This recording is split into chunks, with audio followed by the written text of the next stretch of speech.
What's up, team? My name is Tom, and today I'm gonna react to the American Revolution Oversimplified. How are you, guys? By the way, I appreciate that you leave your comments, that you subscribe, like.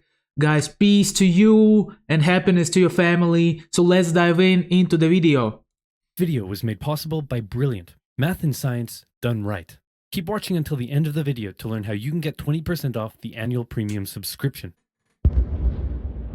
Washington's butt was sufficiently kicked. Winter was here. His troops' morale was low. Some just up and left. Washington needed to do something, anything to restore faith in the revolution. The British had spread throughout New Jersey and settled in for a winter of drinking cider and partying hard. Nobody expected an attack in the winter, so Washington started making plans for an attack in the winter. The British had hired a large force of Hessian mercenaries from the German states of Hesse-Kassel and Hesse-Hanau to fight the rebels. It was these mercenaries that were stationed across the Delaware River from Washington and his army. And there were more Hessian Wow, I didn't know that. By the way, wow. Reinforcements incoming, but they made an unscheduled stop because their commander got thirsty. No, not that kind of thirsty.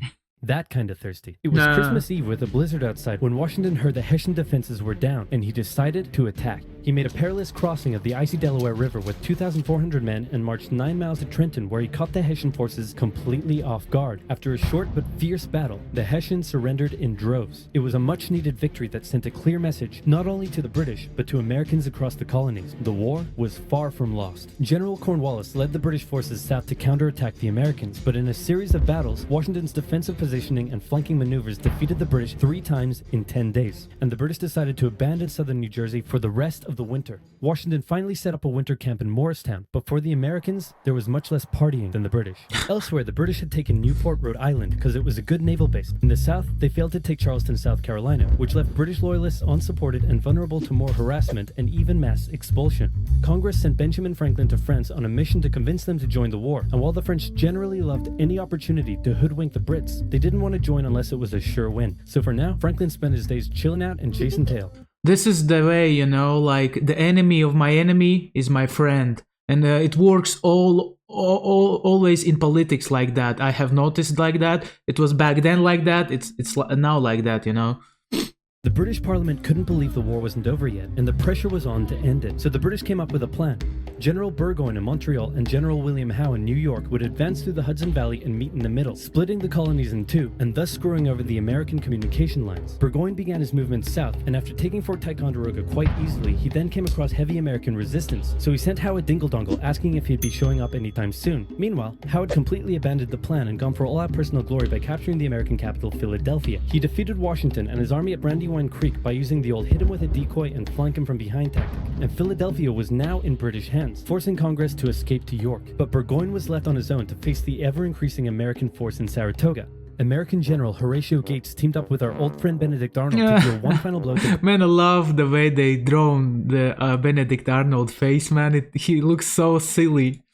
Burgoyne's army. Arnold wanted to take the fight to the British, but Gates wanted to wait for the British to come to them. After a heated debate, Gates, the senior officer, told Arnold to go to his room, but Arnold defied his orders, and at the Battle of Bemis Heights, he charged at the British and obliterated them. Great job, Horatio. By the way, what happened to that other guy who was in Saratoga? Who? Benedict Arnold. Never heard of him. Hey, George, didn't I do a great job? Taking Philadelphia and all? Didn't I? You're fired. Both Burgoyne and Howe returned to Great Britain, leaving British General Henry Clinton to take charge of the war. And the war was about to take a nasty turn, because with the victory at Saratoga, the French were finally ready to join the Americans. Alright, Benny, we're in. Hey, isn't this kind of funny? You know, because you're a republic trying to overthrow an absolute monarchy, and I'm an absolute monarchy helping you? Like, could you imagine if your revolution inspired my people to revolt against me, and then they imprisoned me and all my family, and they chopped all of our heads off? Could you imagine? That's called foreshadowing. For now in America, winter was here once again, which meant yet more disease, more starvation, and even a little mutiny. After losing Philadelphia, Washington's job was again on the line, but suddenly, a Prussian guy with a very fancy name, hired by Benjamin Franklin, showed up. Guys, I just wanna accent the fact that to become the leader that he was, George Washington, right? To gain the freedom, right? They had to go through a lot of struggle, and this is always like that. If you take a look on other leaders or other countries that were fighting for their freedom, they had to go through a lot of struggle, and if they didn't give up, there's a big chance that you're gonna win. So the struggle is only there so we could get over it, right? So yeah.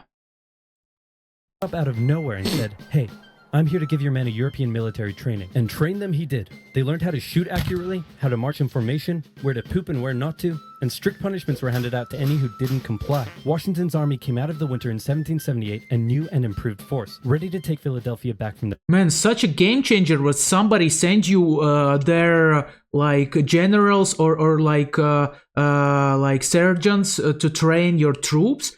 For example, the same was during the Vietnamese War, when Soviet Union sent to train Vietnamese soldiers. The same was in Afghanistan, when Soviet Union attacked Afghanistan and the USA sent their troops to train Afghan. And the same is happening now in Ukraine. And I bet there's a lot more hot spots in the world where it's happening.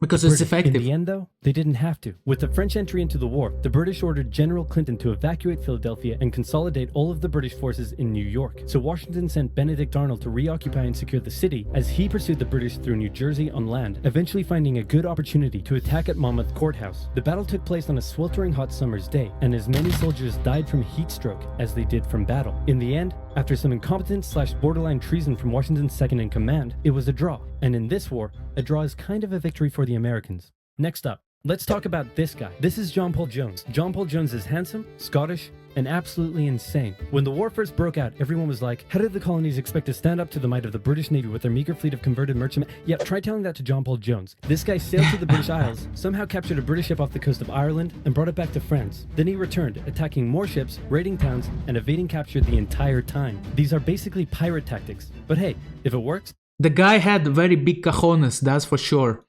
It works. In one incident, he captured a British ship and returned to a Dutch port without an official ensign because his was lost during the battle. That's a big no-no and can have you arrested as a pirate. The Dutch helped him out by quickly creating a design based on Benjamin Franklin's description of what the American flag should look like, and they entered it into their records as an official US flag. What they came up with looks pretty cool. The whole campaign probably played heavily on British morale and brought into question their ability to win the war. And fun fact, he was so cool that one of the towns he raided in 1778 gave him an official honorary pardon in 1999. Keep ripping in heaven, John Paul Jones.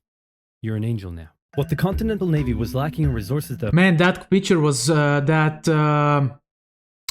picture was such a savage, man. Did you see the guy on the picture, right? He was just standing, shouting like that. I bet he was so ruthless when he was alive. Even it's hard to imagine how big balls you have to attack the Great Britain back then, the biggest empire in the world. Go to the British Isles and just like do this kind of like stealth attacks to the portsman. This guy was mad. I'm telling you guys. The French entry into the war made up for. The French began with naval skirmishes in the English Channel, and they sent a large fleet to America, although it sustained a lot of damage in a storm off Rhode Island. The Americans were hoping for a bigger commitment from the French, so John Adams went to France to help Benjamin Franklin continue negotiations. Oh good, you're finally here. Check this out. Hey ladies, I'd like to fly you like a kite, because you're electrifying.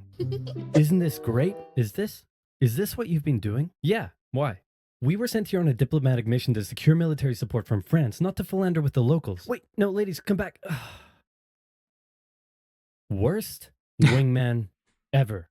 But the Americans would get some more help. The Dutch provided aid, although they never formed an official alliance. More significantly, though, the Spanish, who had already been providing aid, officially joined the war in June 1779. They would provide support in the Midwest and the Gulf Coast, campaigns that heavily impacted the Native American tribes in those areas. Both sides actually enlisted the help of Native American tribes throughout the war, sometimes even pitting those tribes against each other. In the summer of 1779, after a series of raids against the Americans by the Iroquois, Washington organized an expedition that burned down more than 40 villages, forcing the tribes to relocate to Canada for British protection.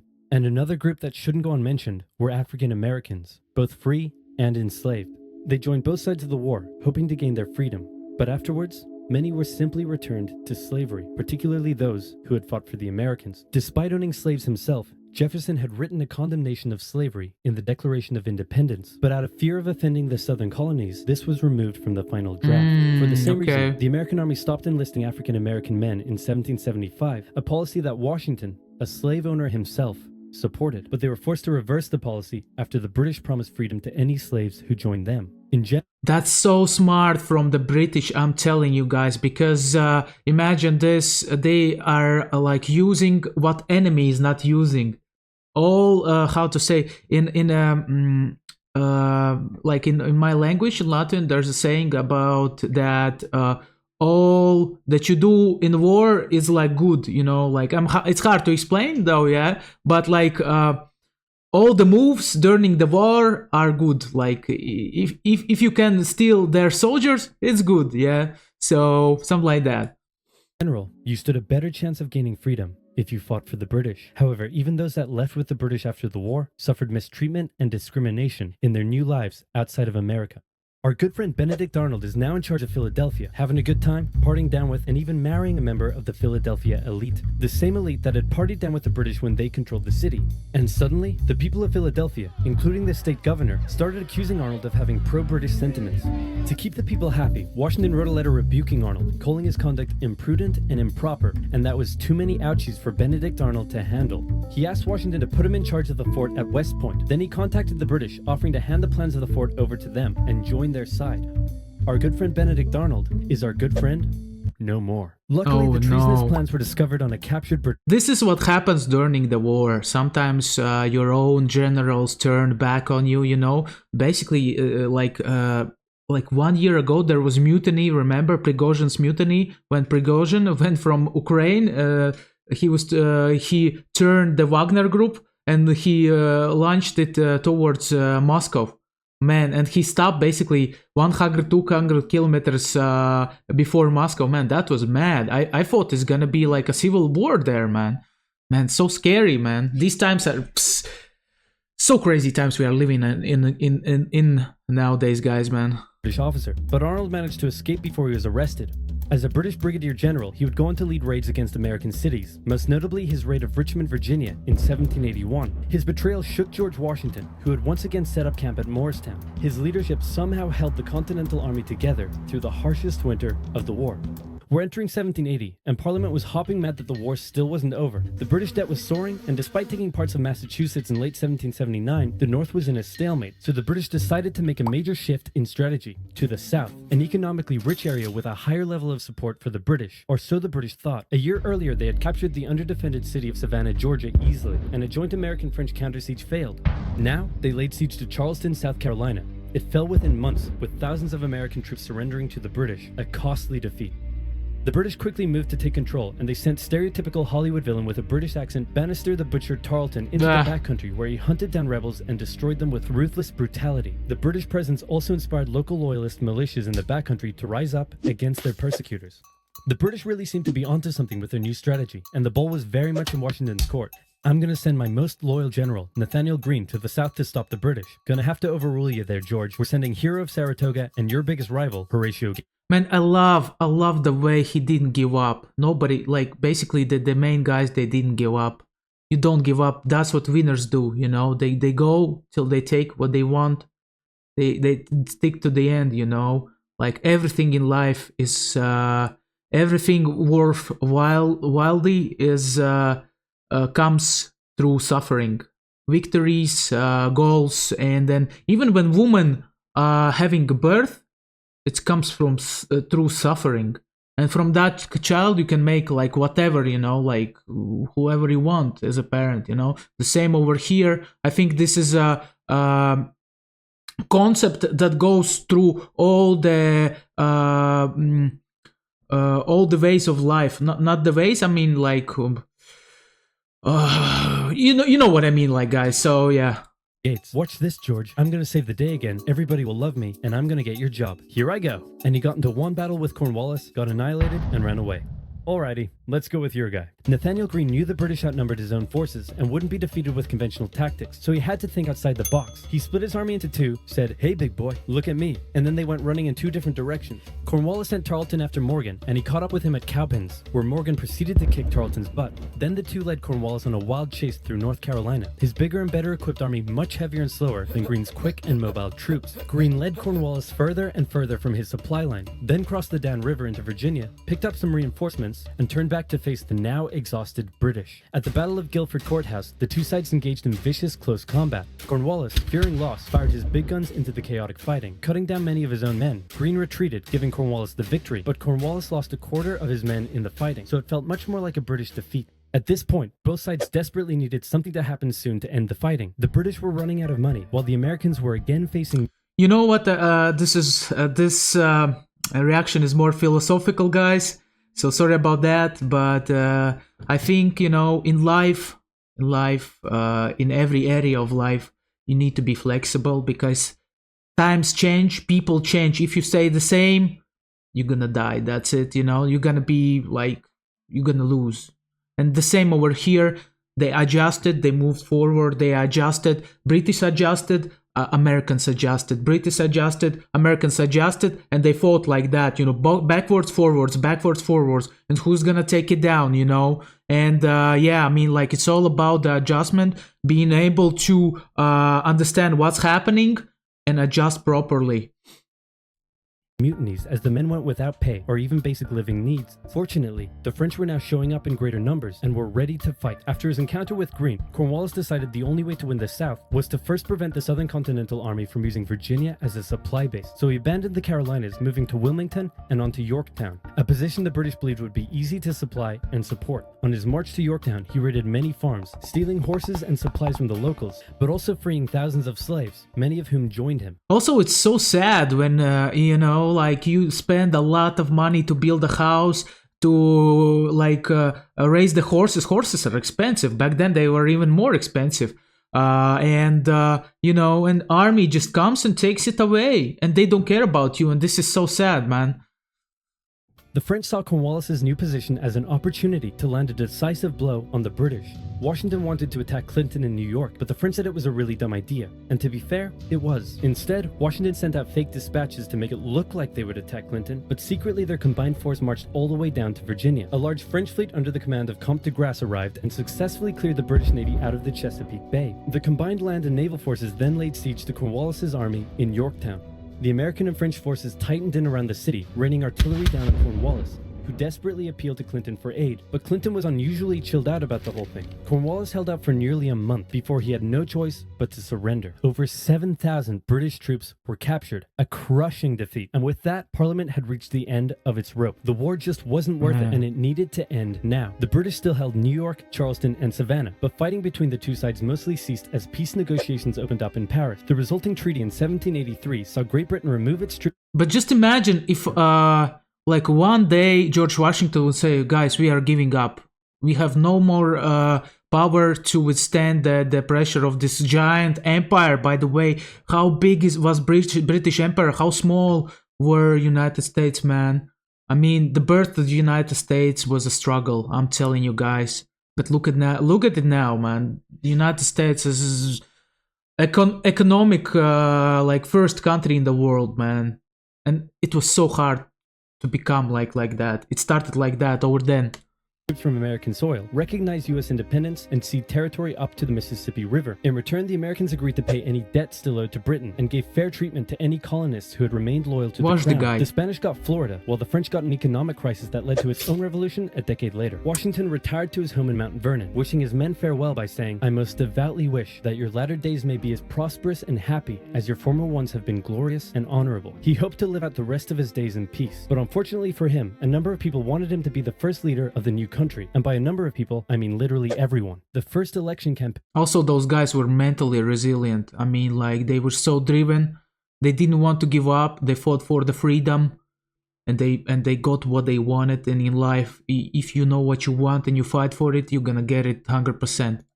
In American history was basically a grassroots effort to convince Washington to accept the office. He was sworn in on April 30th, 1789, and he himself established many of the standards and limitations of what the American leader should be. First of all, there was debate on what he should be called. Is he a king? Is he our glorious leader? In the end, they went for a word that at the time was pretty modest. President, like the president of your local bowling club, or Office Bake Sale Committee. He set up a cabinet of expert advisors, knowing that no president could know everything, no matter how much of a stable genius they claimed to be. He proposed major legislation to Congress and gave an annual State of the Union address to keep his own power in check. He stated that the US should remain neutral in foreign conflicts, and in the end, he voluntarily gave up his power after just 2 terms. He could have made the presidency anything he wanted, but his careful and cautious actions helped set the precedent of an office that is powerful in its limitations, decisive through its diplomacy, and respected in its humility. And so the United States was born, and everything was perfect. It had no problems, not a single one. Certainly nothing that would, cause such an extreme divide that it would lead to a civil war. Anyway, moving on. Yeah, Quick well, quiz. Name the most American thing you can think of. Baseball? Bald Eagles?